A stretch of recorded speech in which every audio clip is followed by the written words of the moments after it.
This is a world beset by conflict. Different countries train mercenary forces, dabbling in magics and forming connections with summoned monsters in order to gain the most power. Galbadia has been especially heinous, annexing and occupying large areas of land in a quest for world domination. To help distract from these trying times, the local populace take part in playing a simple card game. This is the story of how I became the world's greatest triple triad player.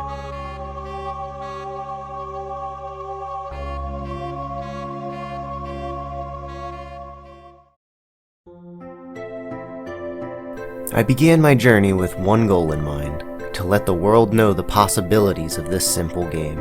I gathered my starting deck from this guy on the second floor of Balam Garden, and made my way to my first opponent.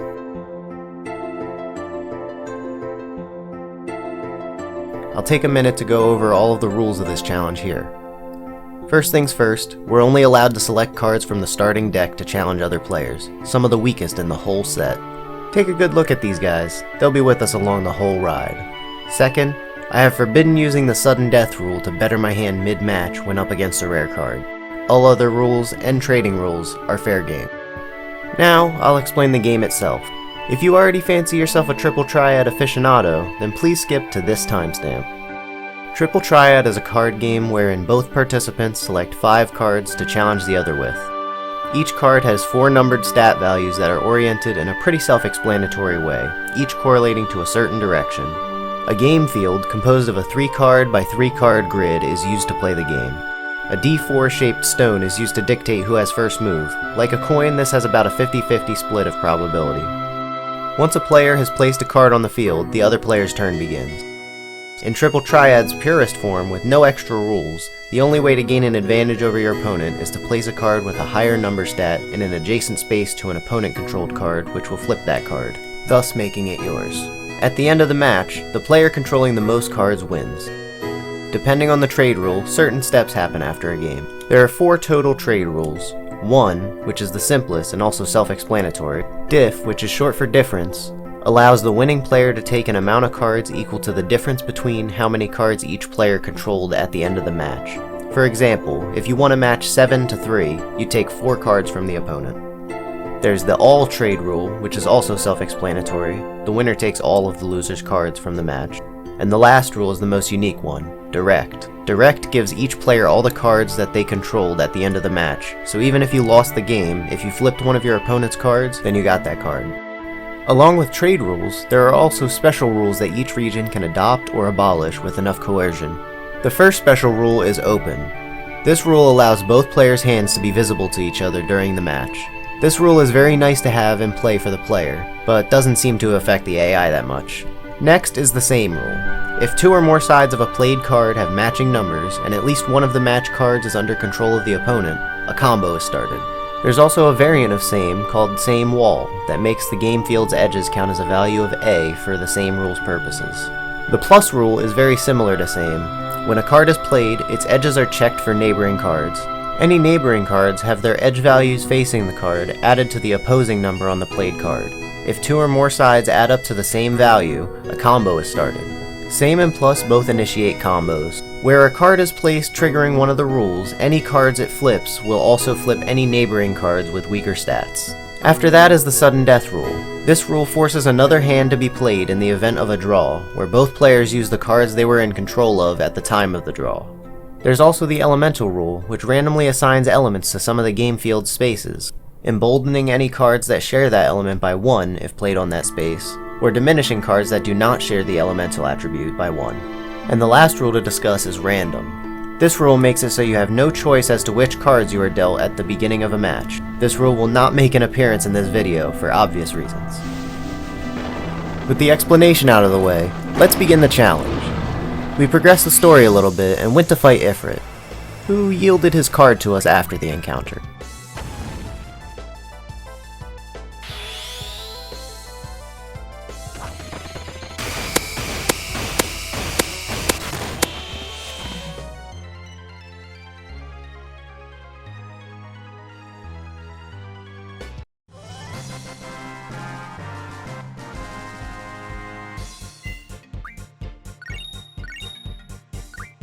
Afterwards, back at Balam Garden, we challenged this underclassman to a card battle.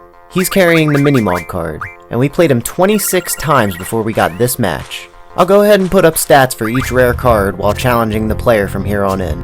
I also cut out a lot of the parts where there's just minutes straight of me thinking about plays. This happened mostly later on, but there will be a link to an unlisted video in the description to all my failed and victorious matches unedited.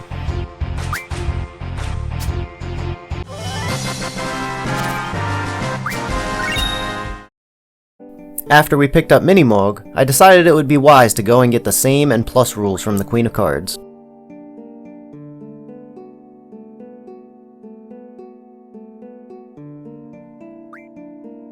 Oh. We grinded money by selling items dropped from enemies for a while, and bought both the same and plus rules. Then we went to challenge the player carrying the Quistis card.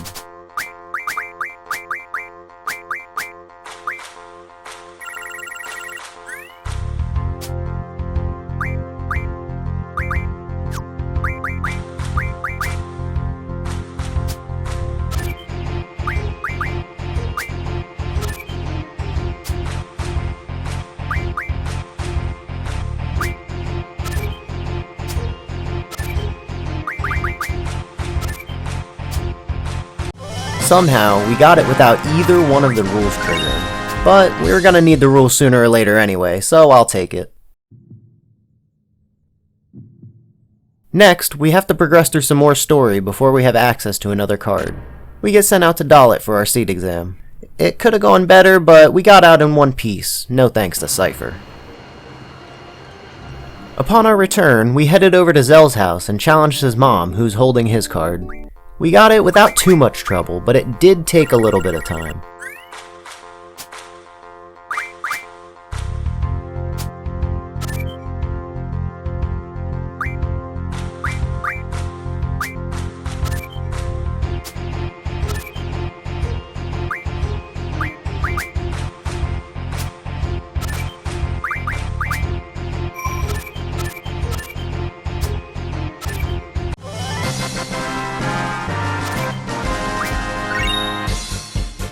Afterwards, we lost the Minimog card to the Queen of Cards to begin her side quest.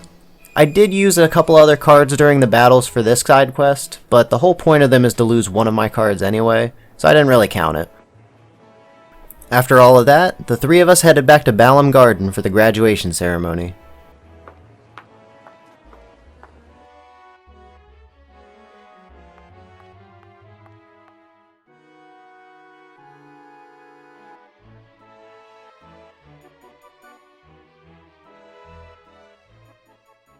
The very next morning, we're already being shipped out on our first mission. We assembled at the front gate and received both our instructions and a magical lamp from the headmaster. Inspecting the lamp forced us into a battle with a GF, Diablos. Zell makes short work of him, and he gave us his card after the battle.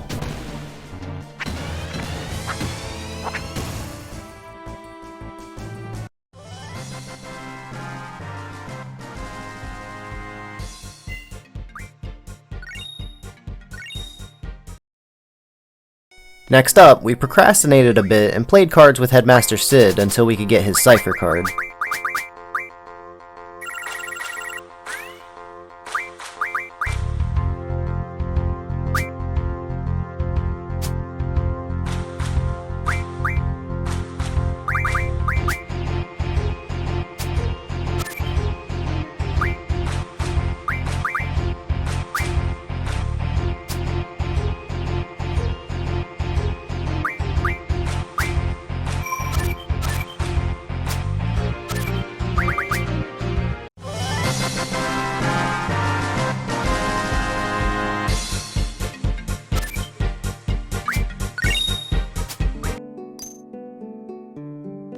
Then, we finally hopped aboard the train to Timber, and all of us took a nap.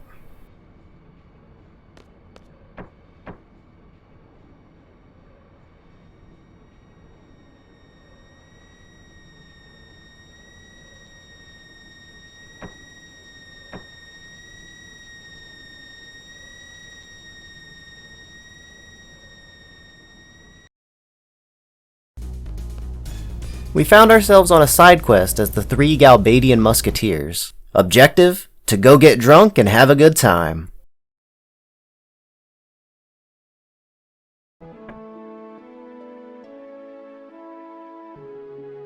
After our dream, we arrived at Timber and met up with Watts, our contact from the Forest Owls Resistance faction. Watts led us back to the base and we relieved him of his Goodest Girl Angelo card.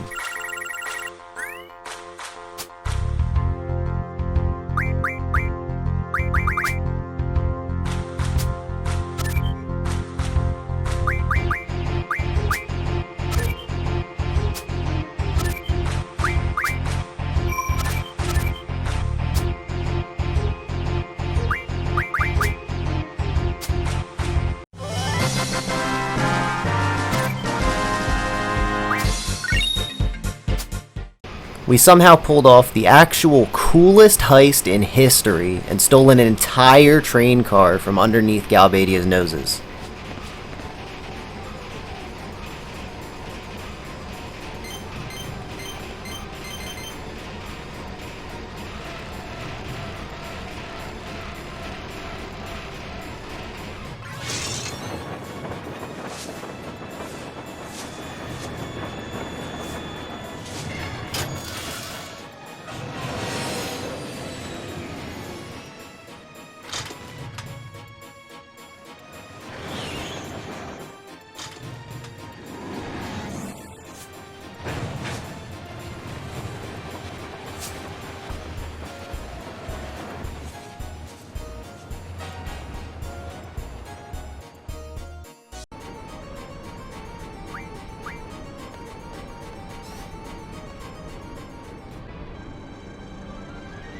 Unfortunately, though, the president inside was only a body double.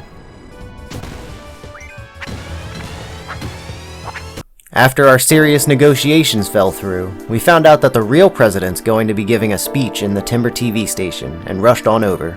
The president's speech was interrupted by Cypher and Quistis taking him hostage on literal live television, and we headed in to provide backup.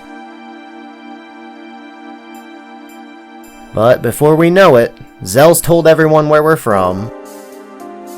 Cypher let the president go and went off to pursue his romantic dream.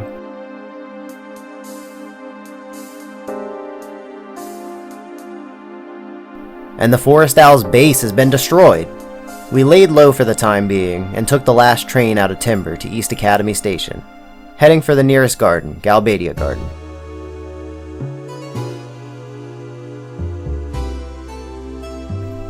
On the way through the forest between the station and the garden, a few of our party members took another nap and explored some ruins as Laguna and his chums.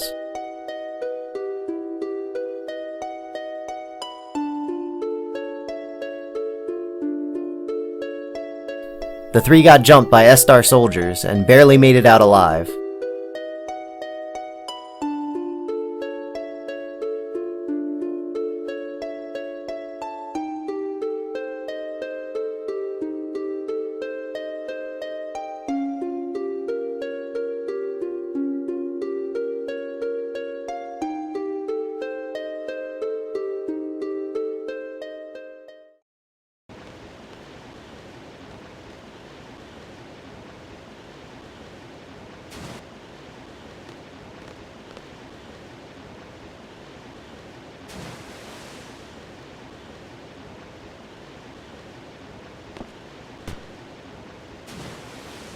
After getting chased out and upon regaining consciousness, our party arrived at Galbadia Garden, where they met with its headmaster, Martine.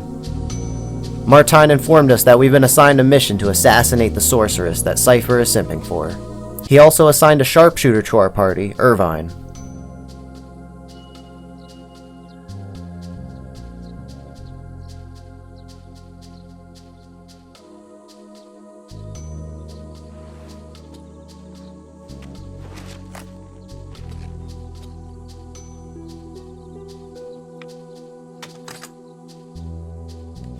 We departed Galbadia Garden and headed to its capital, Delling City. We were heading over to meet up with our contact for the mission, but little did we know he had a test set up before we could meet. He had us venture into the nearby Tomb of the Unknown King, where we found the ID number of a student near the entrance. We could have gone back right away, but we ain't no pussies, so we ventured through and solved some puzzles. Then, a duo stood against us at the heart of the tomb, and we bonked those fuckers to the dimension inside our GF menu.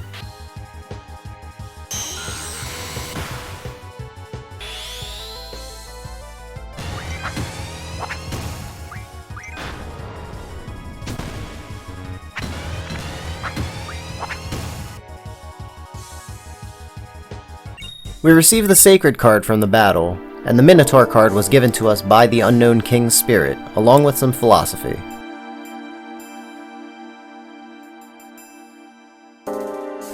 We returned to our contact, General Fury Caraway. Yes, that's his actual name. He ran us through the plan, but before we were ready to knock off the sorceress as it was, it's time for more cards. We headed up to Dalit, the Queen of Cards' hometown, and first things first, we abolished the random rule. Good riddance. Then, we headed into the pub and lost the Sacred card we just acquired to the Queen, so her father could make another new card with its inspiration.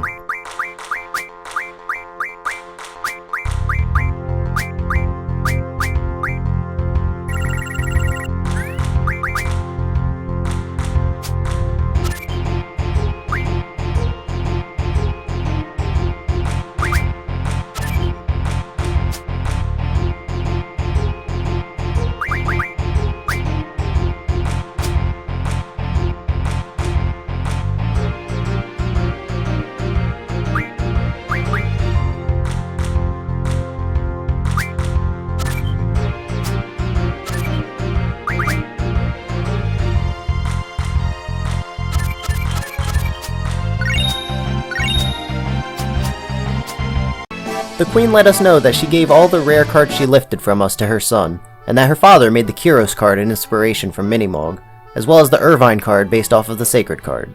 Afterwards, we went to her son and got our Minimog card back.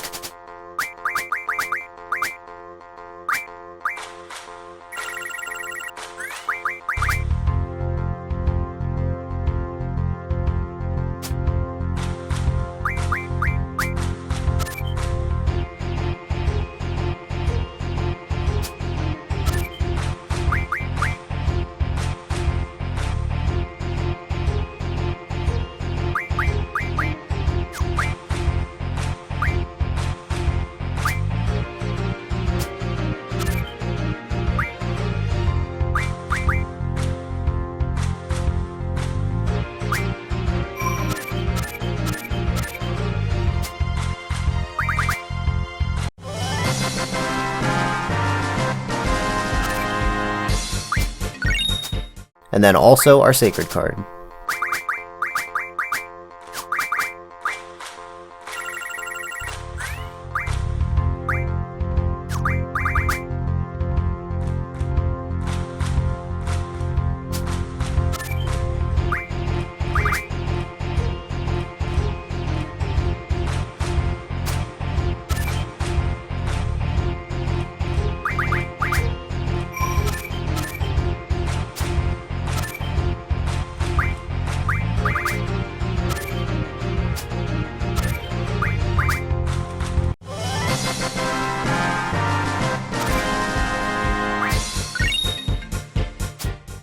Next, we return to the pub to beat this guy in a card battle. He's holding the Siren card, but he won't play it until you beat him at least once and head back into his private room.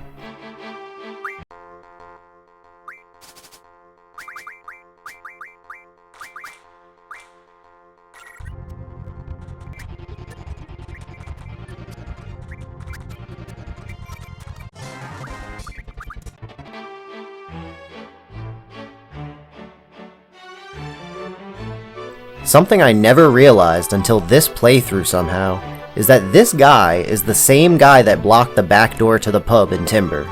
It just goes to show, you still learn some new things even after about 100 playthroughs.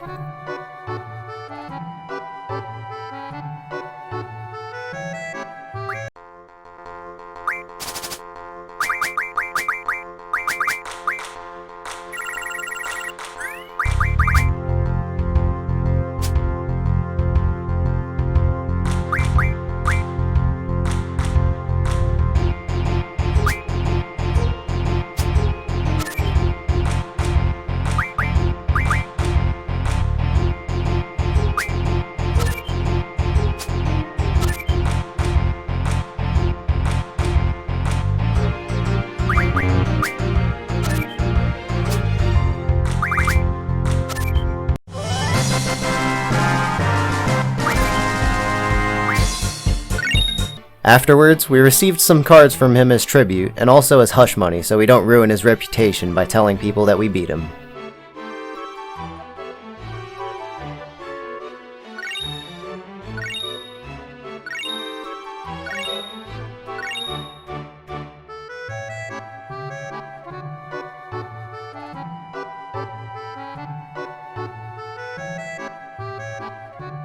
We return to Delling City next, and challenge this random guy on the street. In my experience, he will play Kyros every hand you challenge him if he's able. The only character with a 100% rare card play rate to my knowledge.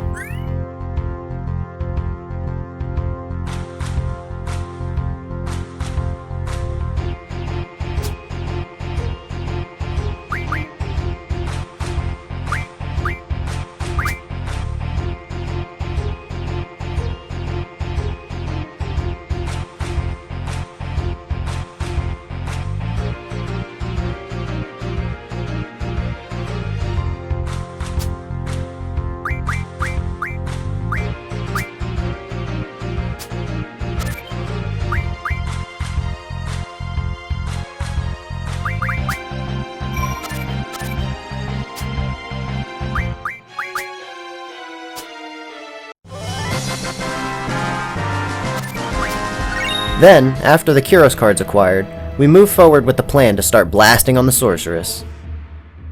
We get set up, drop the gate, line up the shot, and...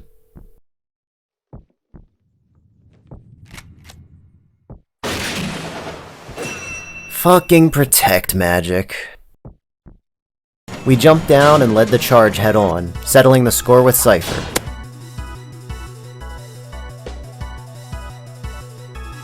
Then, Irvine and Renoa met us for the battle with the Sorceress Idea.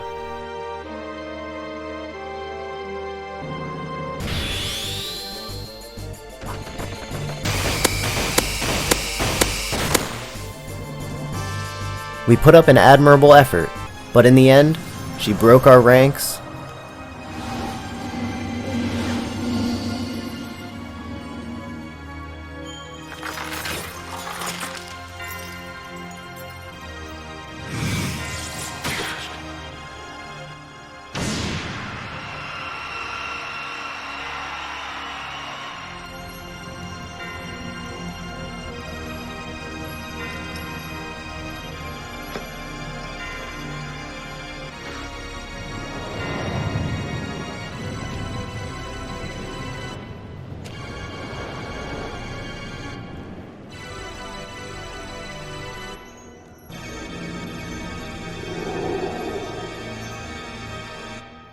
And everything faded to black.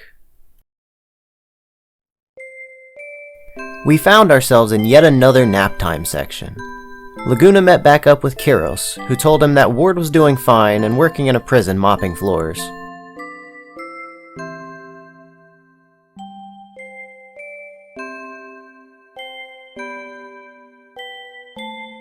Laguna started his patrol and took Kyros on as a deputy, working as the Monster Hunters of Windhill. During his recovery, Laguna met this little girl named Alone and developed quite a bit of a soft spot for her. After returning from a successful patrol, they reported their kills.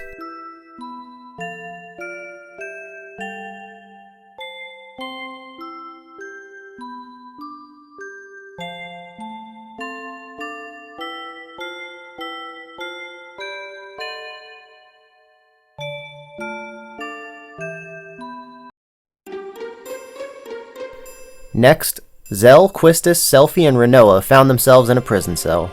Renoa gets taken from the group on orders from her father, General Caraway. And then it was just the three of them.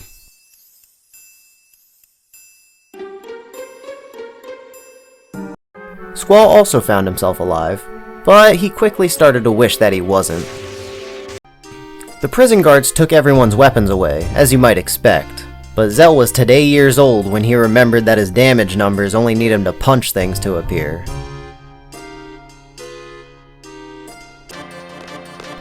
So Zell went out to get the weapons, initiated a prison break, and everyone ended up getting involved.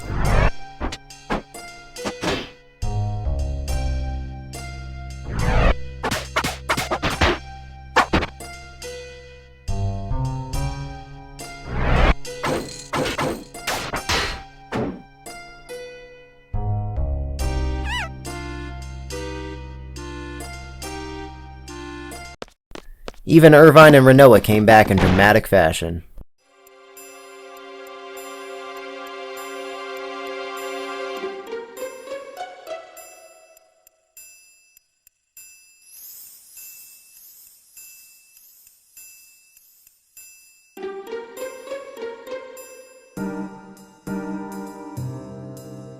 Our heroes escaped, and then they heard about 2 missile strikes scheduled to hit Trabia and Balam Gardens.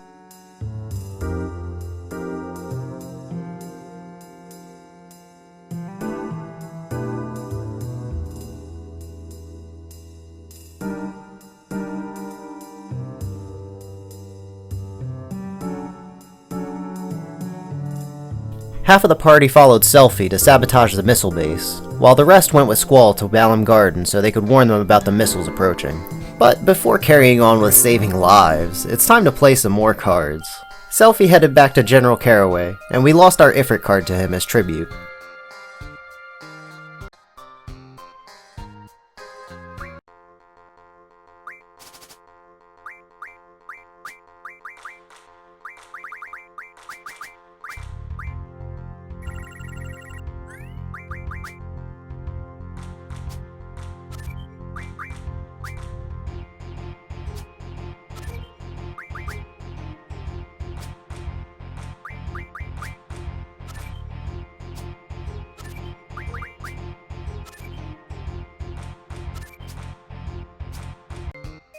Because of this, he started playing his daughter's card.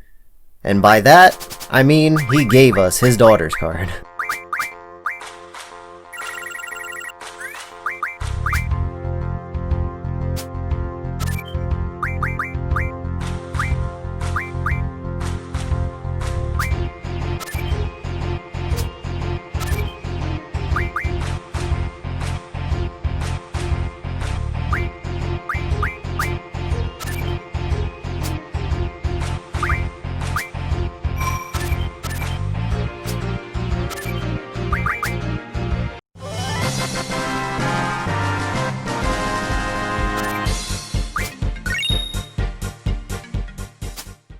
We bounced after that before he had a chance to live up to his name. Then, Selphie remembered about the missiles and rushed over to the missile base. The 3-man team ended up being able to shut off the base's main power.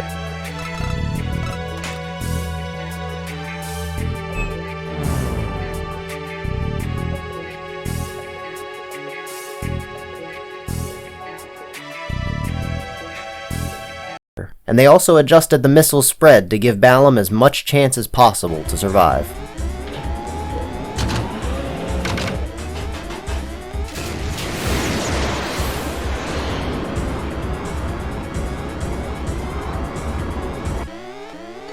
They ran into some bad luck though, and on the way out of the base got blocked by a wrecked armored vehicle. Selphie and the others accepted that they did what they could, and the self-destruct sequence went off.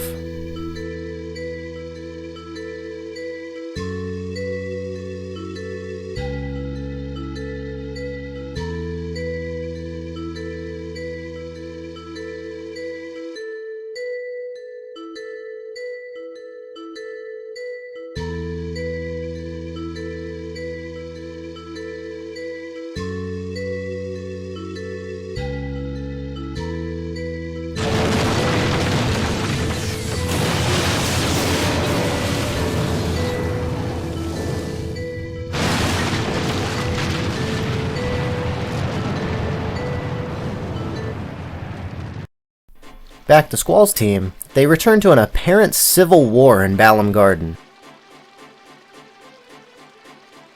We warned the headmaster about the missiles, which wasn't as simple as it sounded.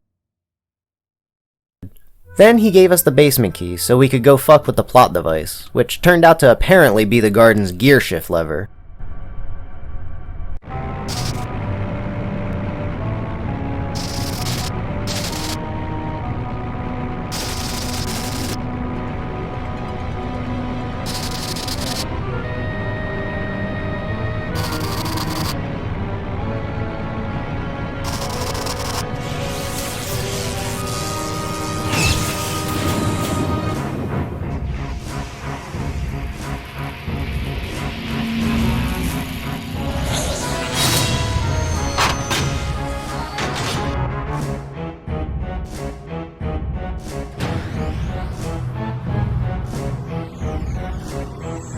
The garden transformed, which let us dodge the missiles by a hair, but we quickly lost control of it and ended up crashing into the ocean.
All of us drifted on the garden for a while until we crashed into Fisherman's Horizon.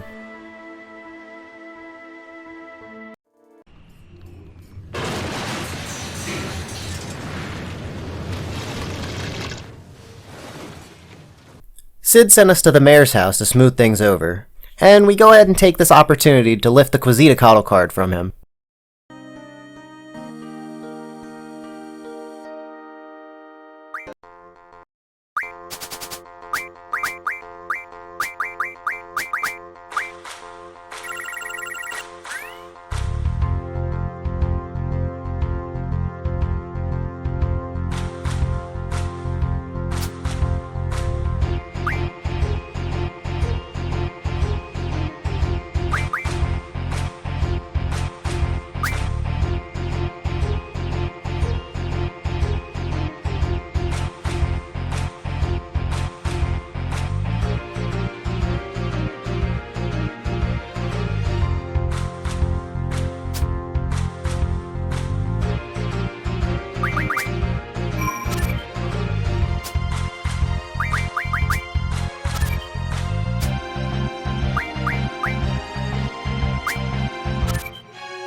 And then also the Irvine card from his wife.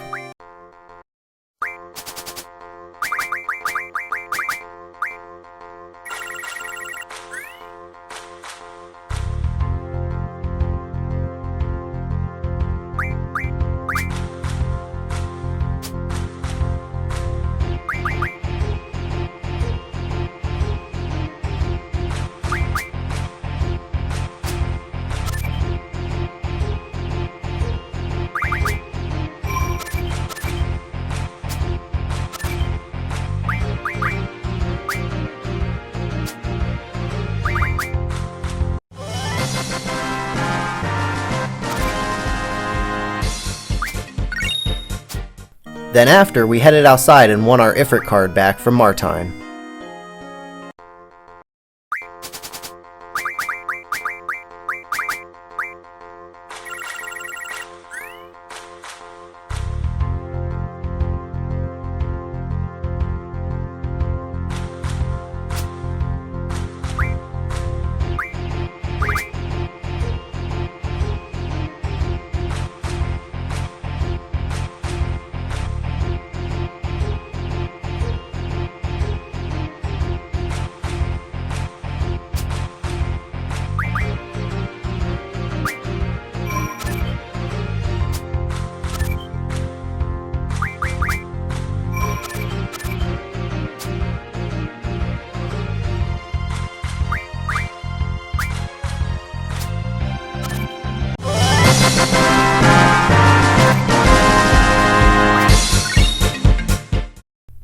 After that, we met back up with the rest of our party, and the FH technicians finished the repairs to the garden, making it mobile again, as well as fully pilotable.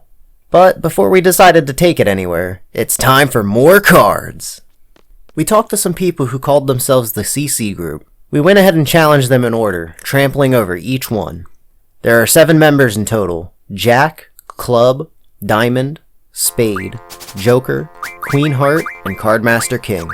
Make sure you do this side quest early if you can. Completing it unlocks something later on in the game.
Rare card-wise, we started with Joker and took his Leviathan card.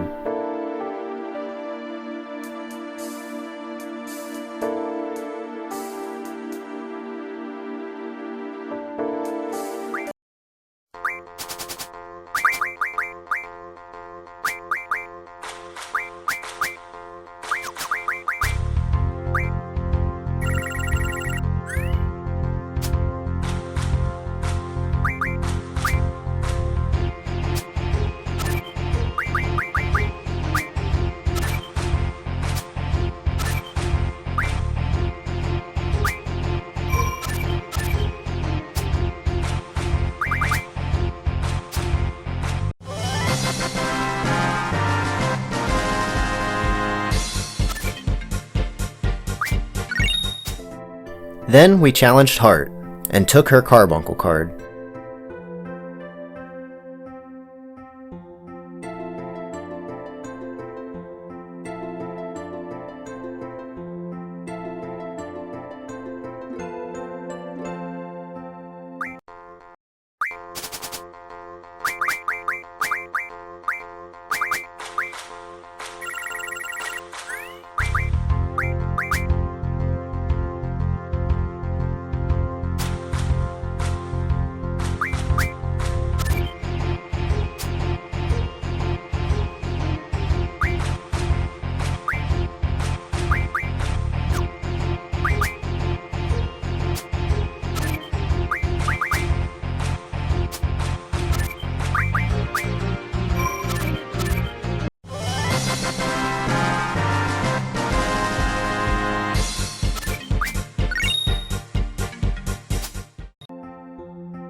Spreading her secret identity to the pilot on accident. Then we went around asking about info on the Cardmaster King. Our search led us to the infirmary, where Dr. Katawaki told us that she used to be the king, but passed on the position long ago.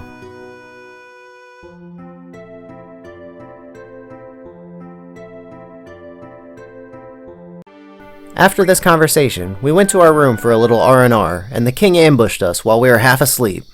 I told her that she wouldn't get a card battle until I at least had some coffee, and went and stole the Gilgamesh card the next morning.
Next, I went around and did the Chocobo Forest side quest to get the Chocobo card.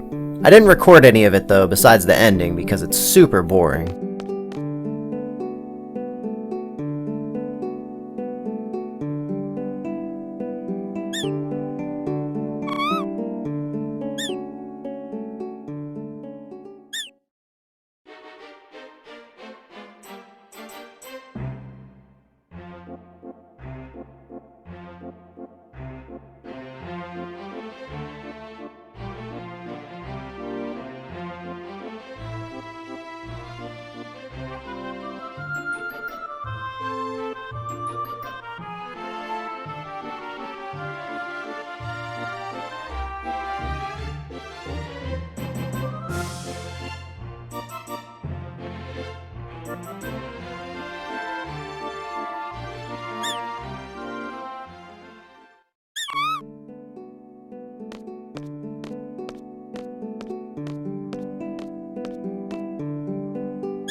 Then we went back to Balam Town. Galbadians were occupying it, so we asked nicely to speak with their manager, and then sent Thing 1 and Thing 2 to the Shadow Realm.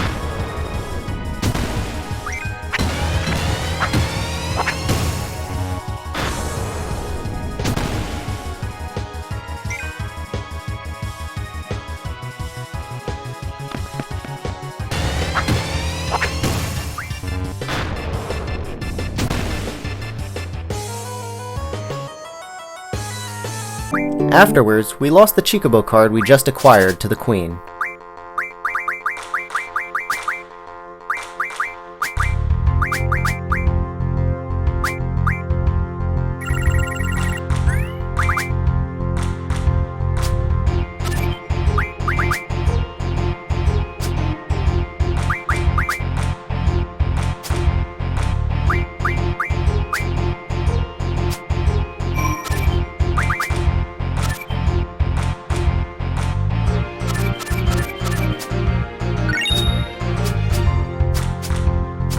Then followed her to Dalit to learn about the chubby Chocobo card that was made.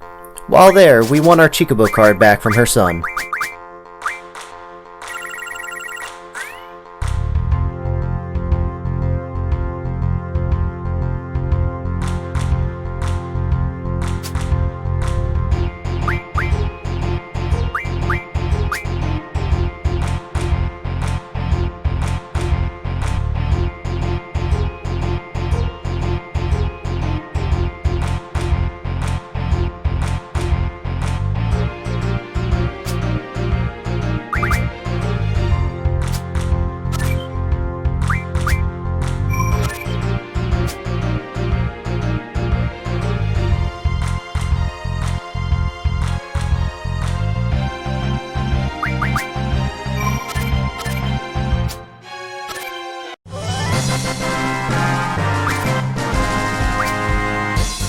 Then we went back inside Balam Garden to challenge this guy and stole his chubby Chocobo card.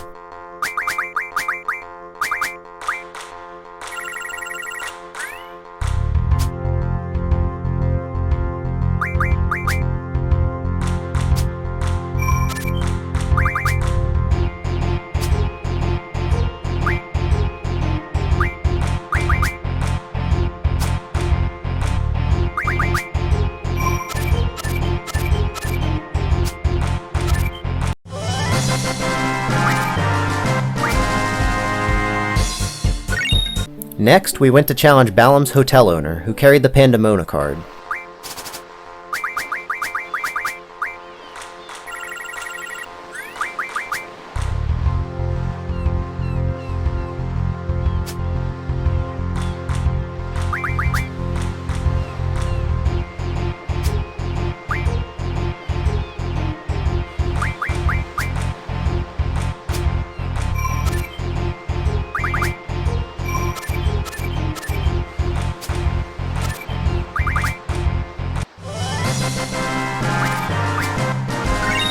We then went to the remains of Trabia Garden at the behest of Selphie. It was a wreck. The missiles must have hit dead on.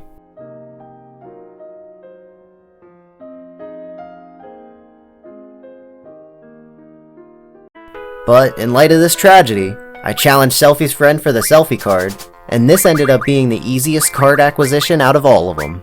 I took about 10 minutes abolishing random, and then won Selphie's card on the first match that I played. I can't complain.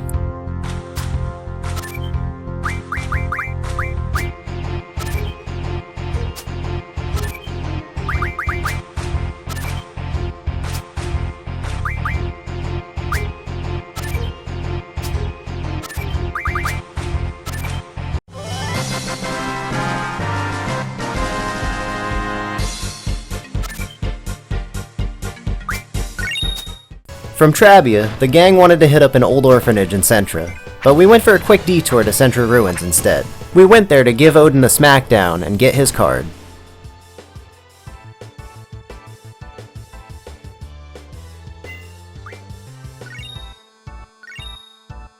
Then, we ran into the now mobile Galbadia Garden en route to the orphanage. Cypher launched the coolest boarding attack I think I've ever seen.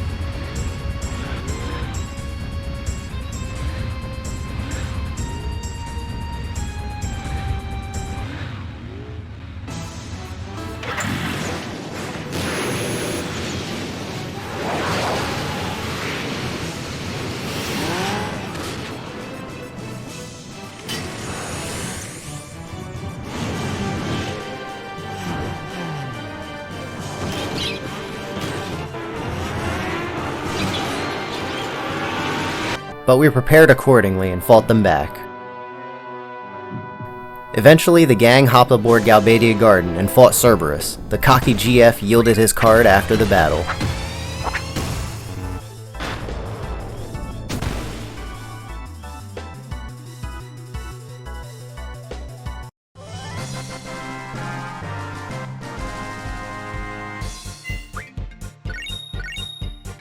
Then, we had Cypher and Idea round 2.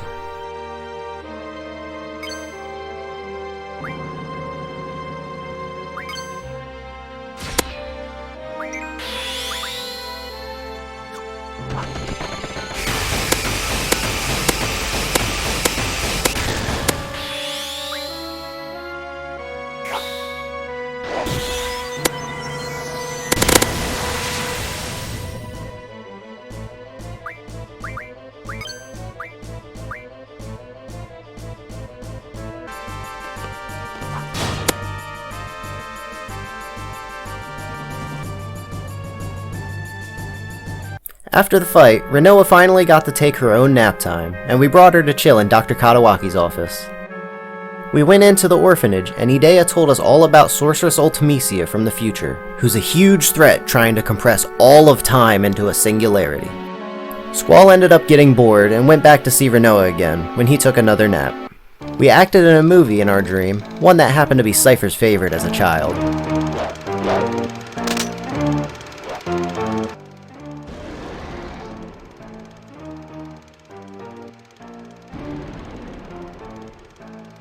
And then Squall wanted to meet up with Alone again, so she could send him into Rinoa's past with her plot device special powers.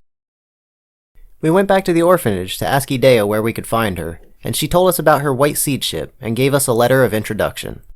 While we were here, we stole her card from her. Fun fact, Idea is the only character who carries her own card.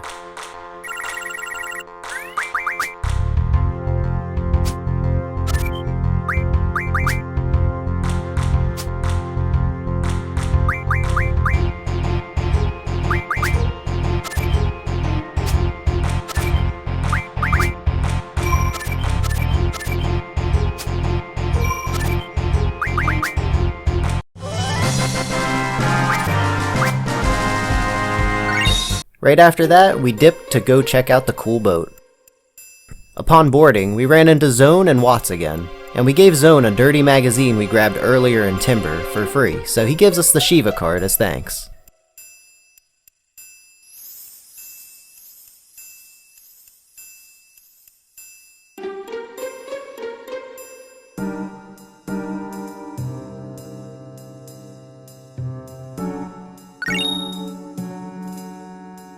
The ship's captain told us that Alone jumped aboard an S-Star ship, so we might want to go there to look for her.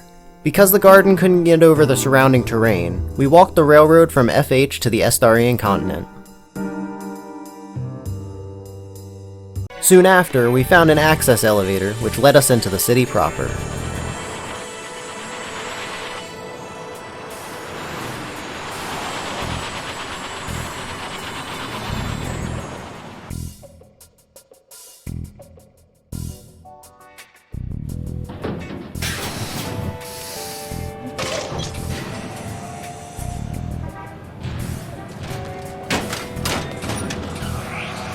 We took yet another nap, where we worked as laborers and joined a resistance faction.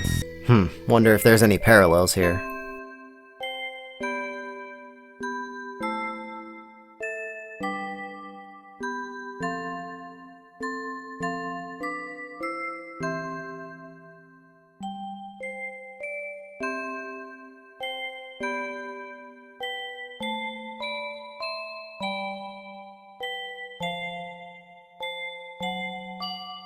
We then found the young Alone, before Squall and Co. woke up and were met by the rest of the squad and Dr. Odine's escort for Idea, who came with us to try and rid herself of her sorceress powers. Odine told her that she had already lost her powers somehow, and asked us if he could examine Rinoa for a bit. We tentatively agree, and he has her transferred to the Lunar Gate building. But not before we stole the ward card from him.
At Lunar Gate, we challenged this guard who uses the lunar rule set so we could abolish random before even leaving the planet's surface.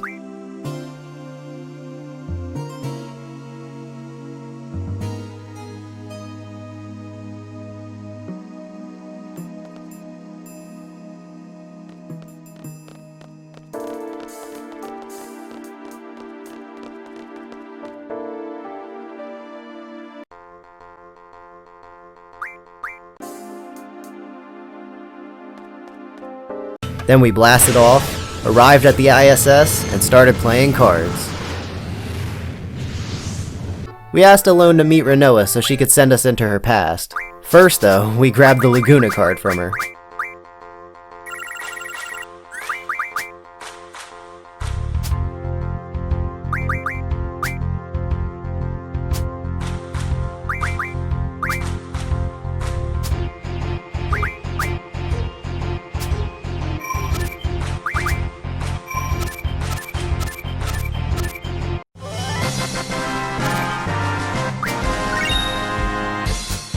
And then we challenged Piet, where we got a 7-hand long sudden death match that we had to throw away even though we won the card because my stupid rule set.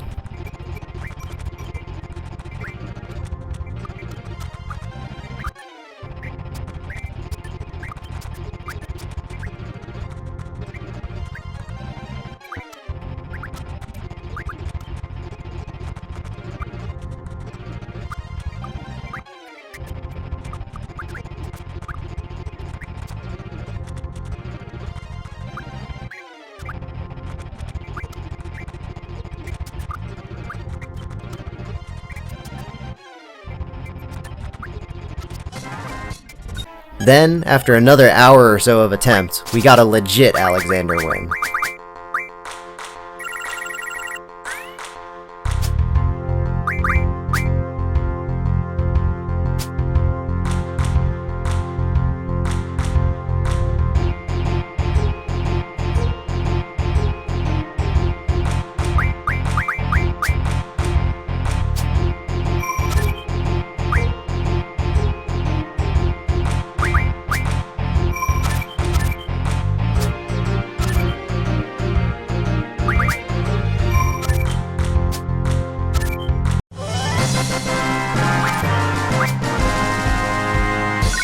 Afterwards, Renoa crashed everyone's party, doing easily millions of gil worth of property damage to an orbiting space station.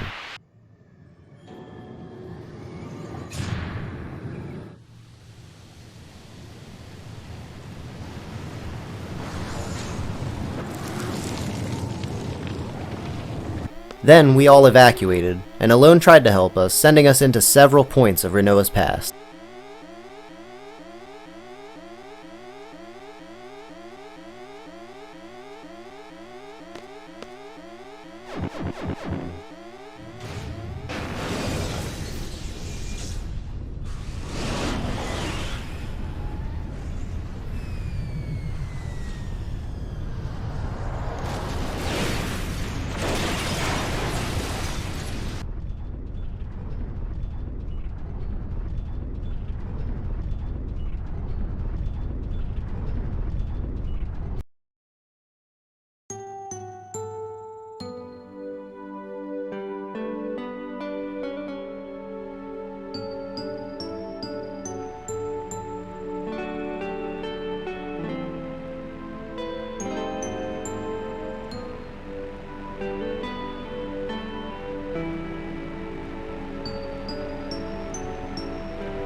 Squall braced himself, deciding to go on a suicide mission to find Rinoa.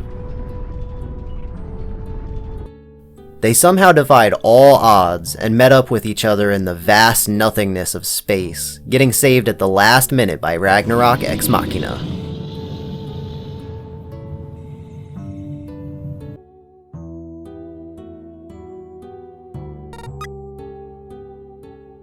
The duo played a little Bappa Propagator, and then got guided back to the planet by the Estar Air Station.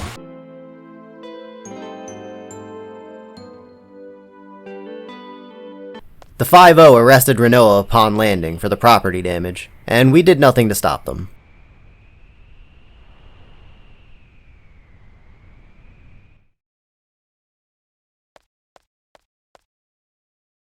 After the rest of the gang arrived at the landing site, Selphie started driving the airship.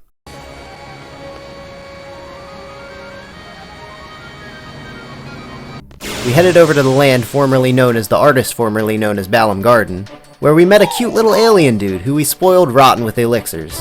Because of our kindness, he gave us his card, which is technically the rarest card, even though it doesn't have the gold border.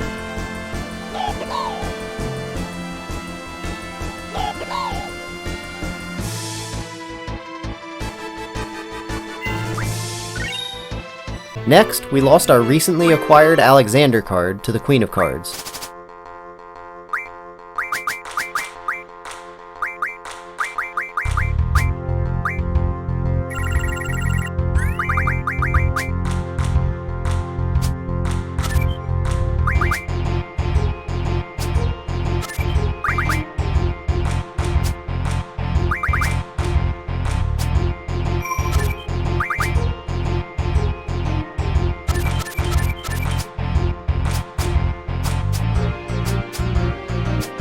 Followed by getting it back from her son.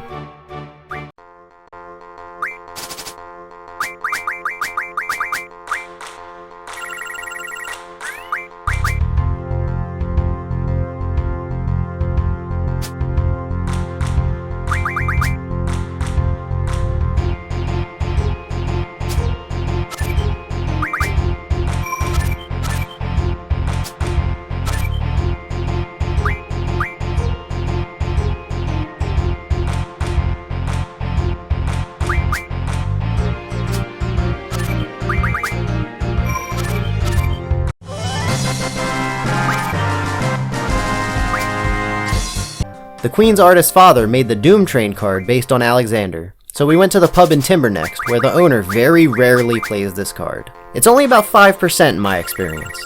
So if you don't see him play it in 10 or more games in a row, your game's probably not broken, the guy's just greedy.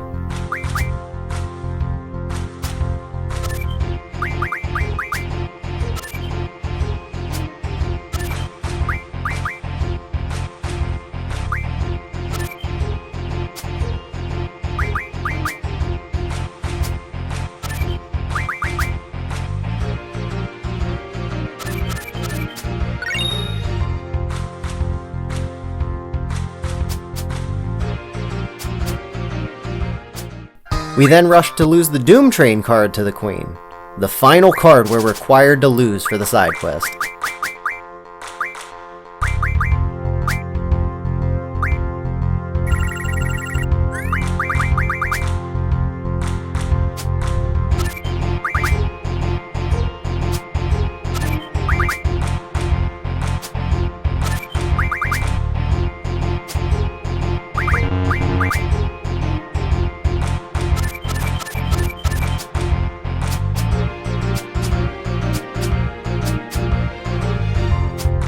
Her father made the Phoenix card based on it, and we got Doom Train back from her son with much more ease than the pub owner.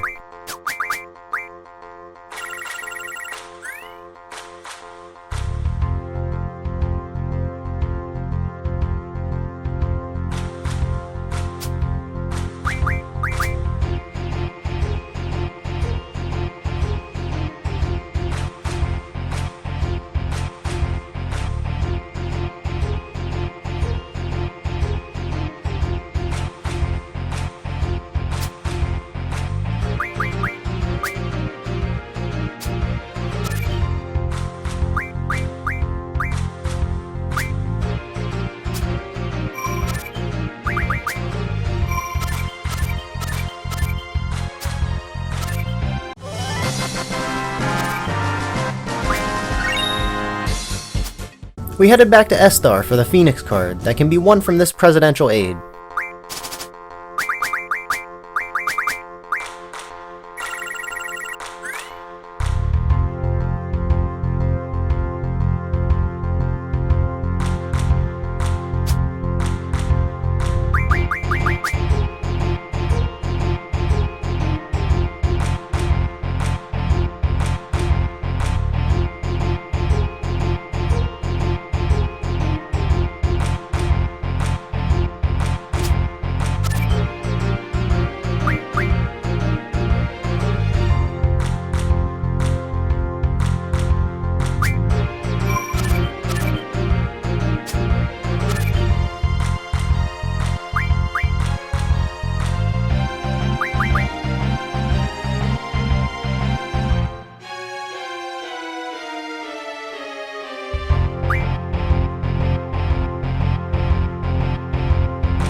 Then we went through the Deep Sea Research Center to get the last 2 rare cards that can only be acquired through battling.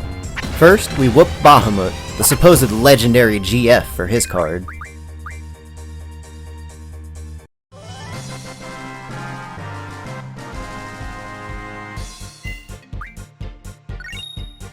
Then we threw down with Ultima Weapon, who dropped the Eden card after the battle.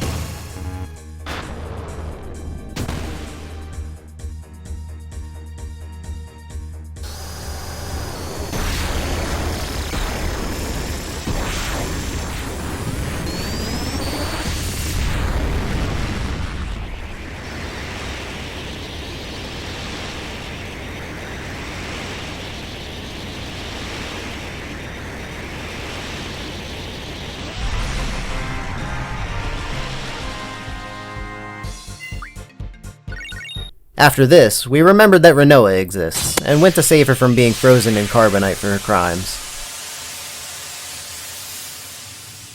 She asked us to go back to the orphanage, since she needed somewhere off the radar being a fugitive. But a short while after we got there, we received a proposal from the Estharian president, someone we know all too well.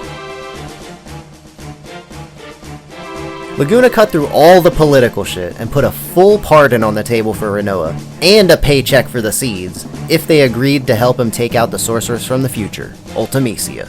We agreed, and we all headed to the Ragnarok for the final briefing.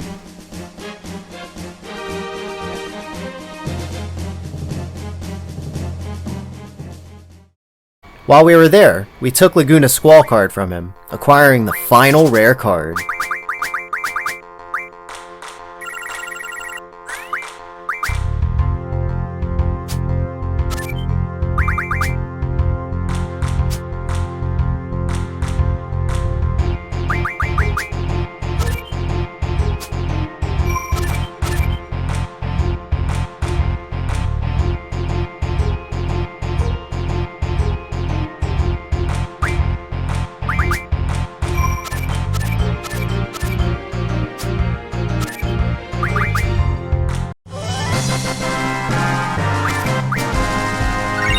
We head-on attacked the Lunatic Pandora and fought Cypher, who canonically murders Odin in one of the dopest power scaling moments in the game.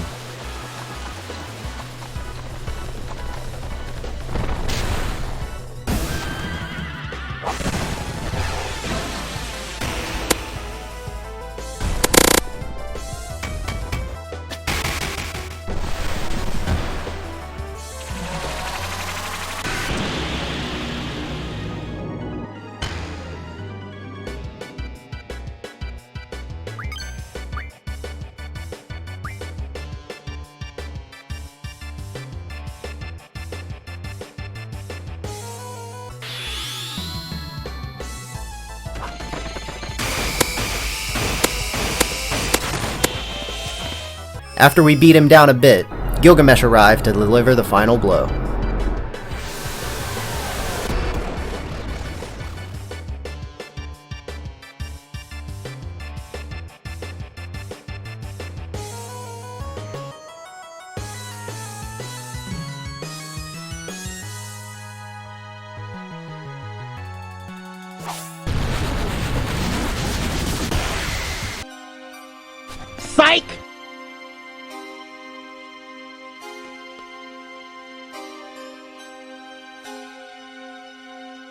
Cypher forced Rinoa to combine with Adele.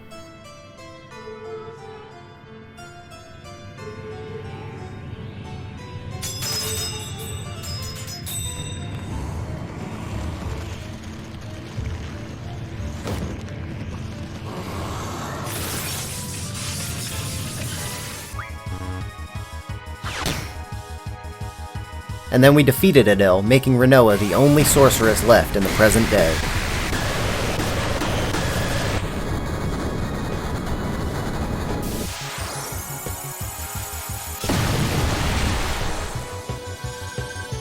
Ultimecia possessed Rinoa again, and alone sent them both into a sorceress in the past.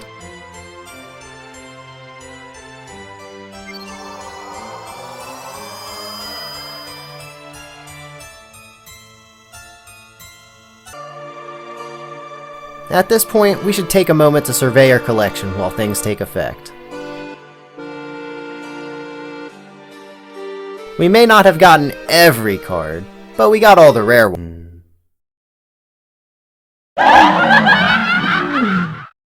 Did you think this was over?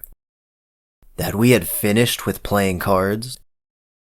When I set out on this task, I wondered if I could win all the rare cards, not just obtain them. Yet 7 cards have eluded NPC grasp.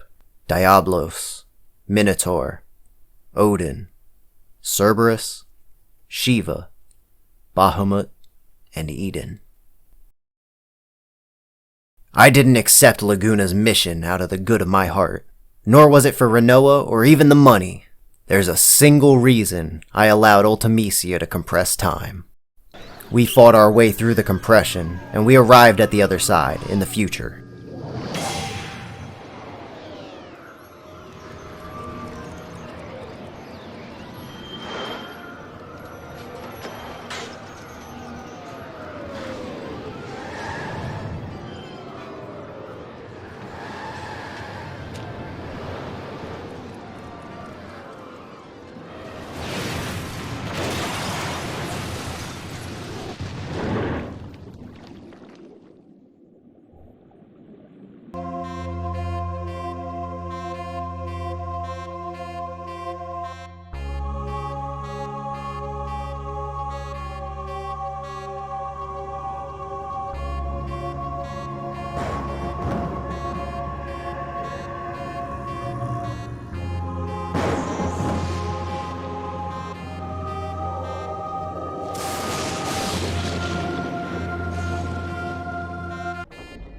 Along the entrance to Ultimecia's castle, several portals are lined up to the left. We once again ignore the plight of the world, taking the top portal to the forest outside of the Chocobo Sanctuary. We headed in and rode a Chocobo down all the way to the Kashkabal Desert, where the Ragnarok has been parked.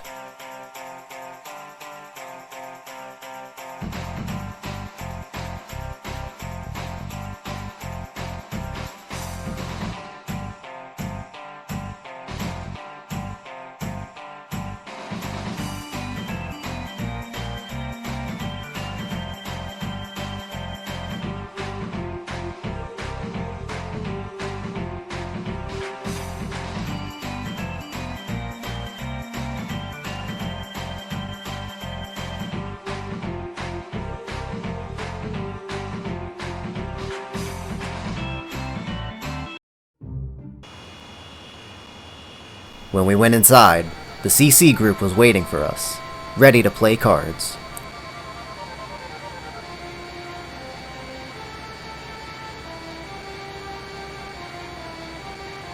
As a side effect of the time compression, the left girl of the Diamond Duo can pick cards from across time and space, allowing her to use rare cards that don't even physically exist anymore. Using this quirk, we destroy and win back our 7 elusive cards.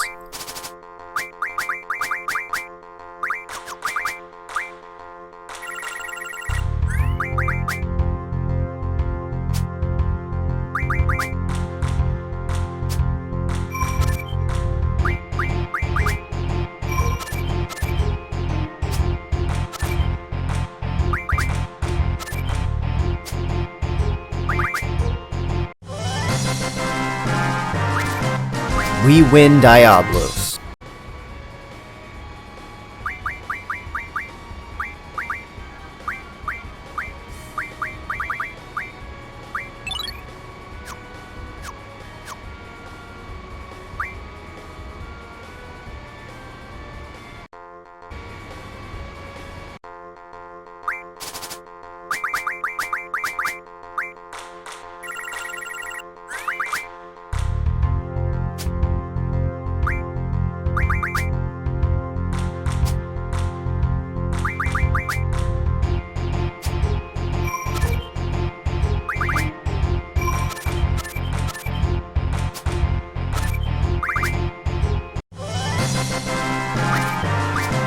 We win Minotaur.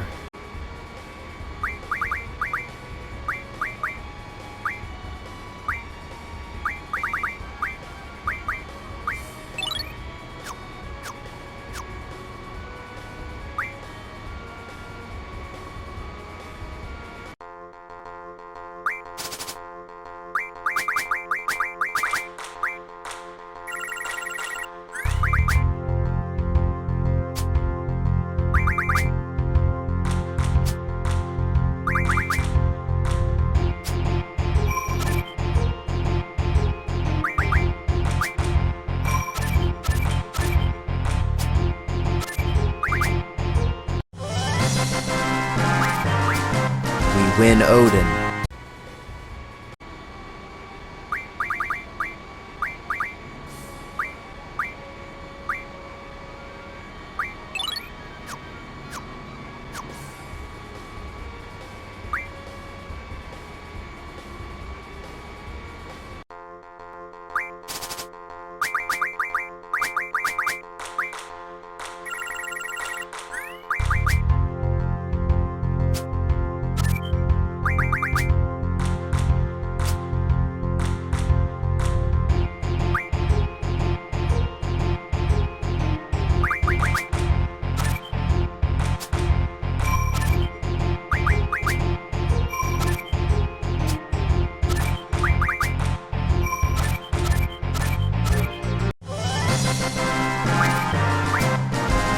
We win Cerberus.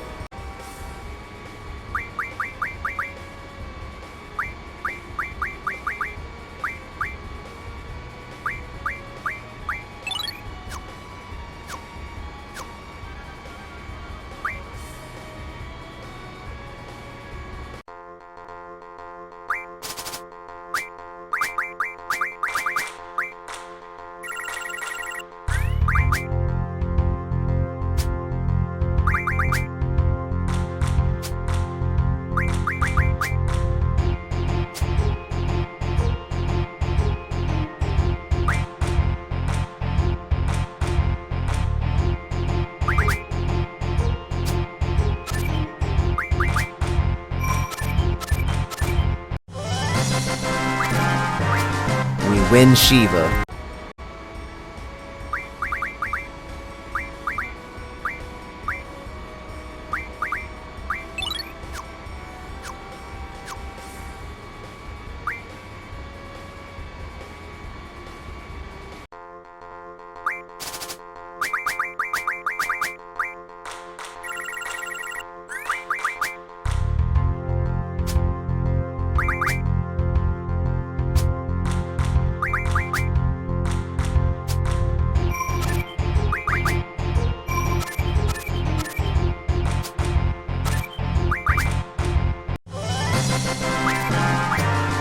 We win Bahamut.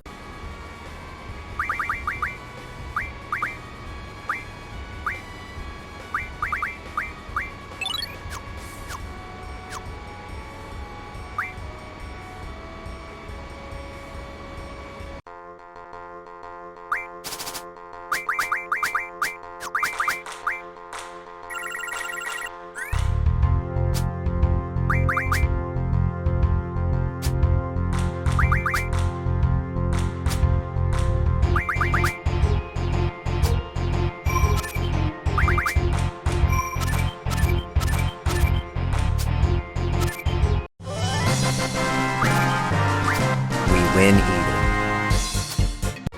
We also win all of the non-rare cards that we have yet to acquire. We win Triple Triad. As a quick side note, the Poo Poo card is the only exception to the Left Diamond's arsenal, which is why it's technically the rarest card.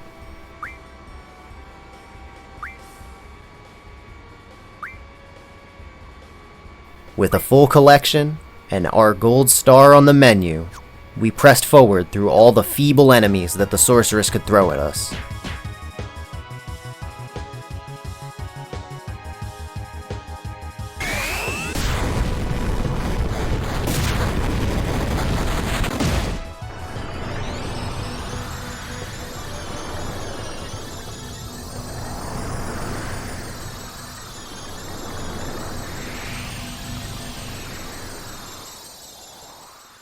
We came face to face with the Singularity Sorceress.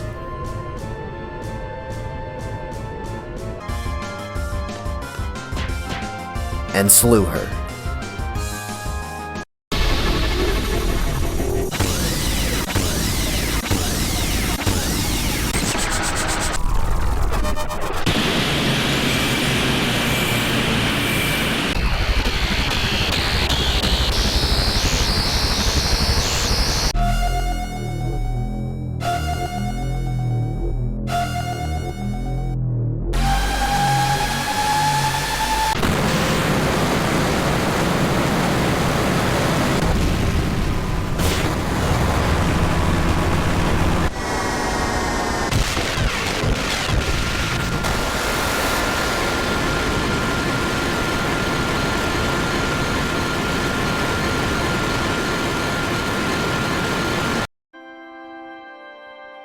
With Ultimecia dead, and the world's plight solved, as well as my time-enriched card collection, the game, and the challenge have come to an end.